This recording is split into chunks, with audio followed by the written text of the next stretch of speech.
Bonjour sur Zone Formation. À travers cette vidéo, nous allons aborder 3 questions importantes avant l'entame de tout objectif.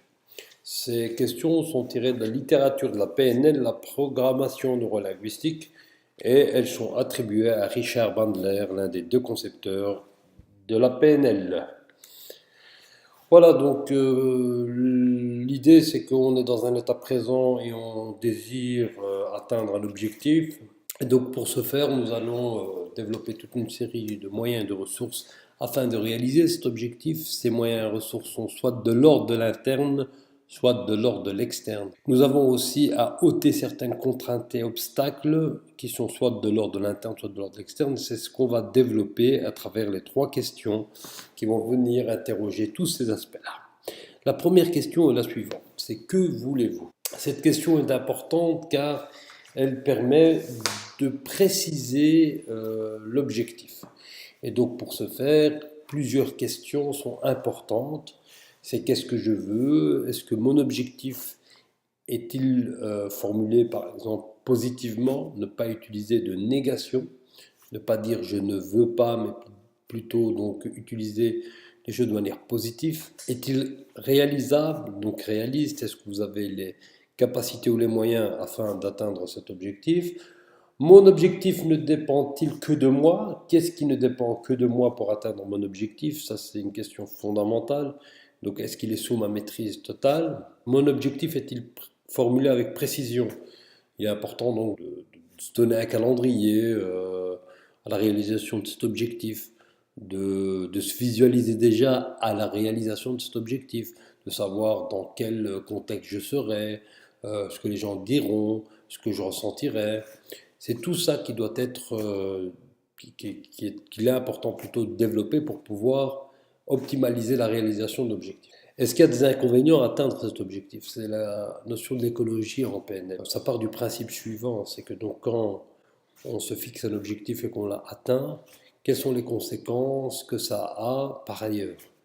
Je donne un exemple, je voudrais être indépendant et développer, je sais pas moi, une activité Horeca, donc dans la restauration.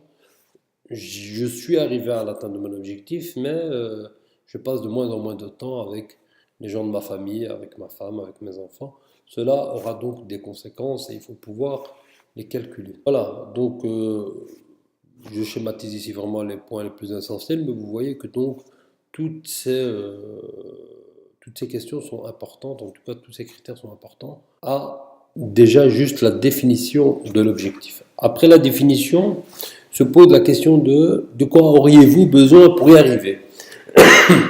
Et là, on parle de moyens et de ressources, qui sont soit des moyens et des ressources internes, donc que nous avons dans notre bagage, je dirais, de vie, et puis ce qui est externe, ce que nous allons aller chercher chez un tiers qui va venir nous aider à la réalisation de notre objectif. Donc les moyens et les ressources en interne sont de l'ordre de ma capacité à me motiver, à me discipliner, certaines habitudes qui peuvent m'aider à la réalisation de l'objectif. Quant aux moyens et ressources externes, ils sont plutôt de l'ordre de, je sais pas moi, de l'aide d'un coach ou d'un spécialiste dans l'atteinte de mon objectif, le fait de faire appel à un courtier ou un comptable, ou voilà, c'est tous ces aspects-là. La dernière question, c'est qu'est-ce qui vous en empêche? Qu'est-ce qui m'en empêche? C'est les contraintes et les obstacles. Elles sont soit de l'ordre de l'interne, soit de l'ordre de l'externe. Je voudrais ouvrir une parenthèse par rapport à ce point et insister sur un piège qui est de attribuer les contraintes et les obstacles surtout en externe et très peu en interne. Donc de ne pas avoir une vision responsable des choses. Il apparaît en tout cas que l'élément le plus fondamental sur lequel il faut travailler, c'est surtout les contraintes et les obstacles en interne. Car elles sont de l'ordre des croyances limitantes, elles sont de l'ordre des blocages, de l'autoconditionnement négatif, de choses qui sont profondément ancrées, qui sont plutôt de l'ordre de l'inconscient, des habitudes, et qu'il faut venir ôter. Donc il y a vraiment une prise de conscience à avoir au niveau donc de ces contraintes et obstacles internes. afin de pouvoir évoluer. Faire la liste de toutes ces contraintes est vraiment une gymnastique intéressante si vous voulez arriver à la réalisation de vos objectifs. C'est pas du temps perdu, c'est du temps que vous gagnerez, car vous saurez sur quoi et quels sont les pièges que vous vous mettez à vous-même. Hein, on a tout à gagner à prendre ce temps pour cette analyse.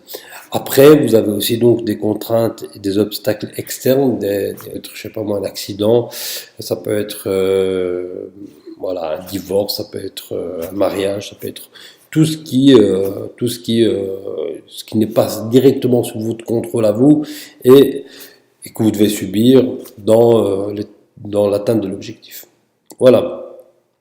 J'espère que ces trois questions vous auront aidé et vous aideront à la réalisation de vos objectifs. En tout cas, si cette vidéo vous a plu, tant mieux. Partagez-la et je reste ouvert à toutes vos remarques. Salam alaikum wa rahmatullah.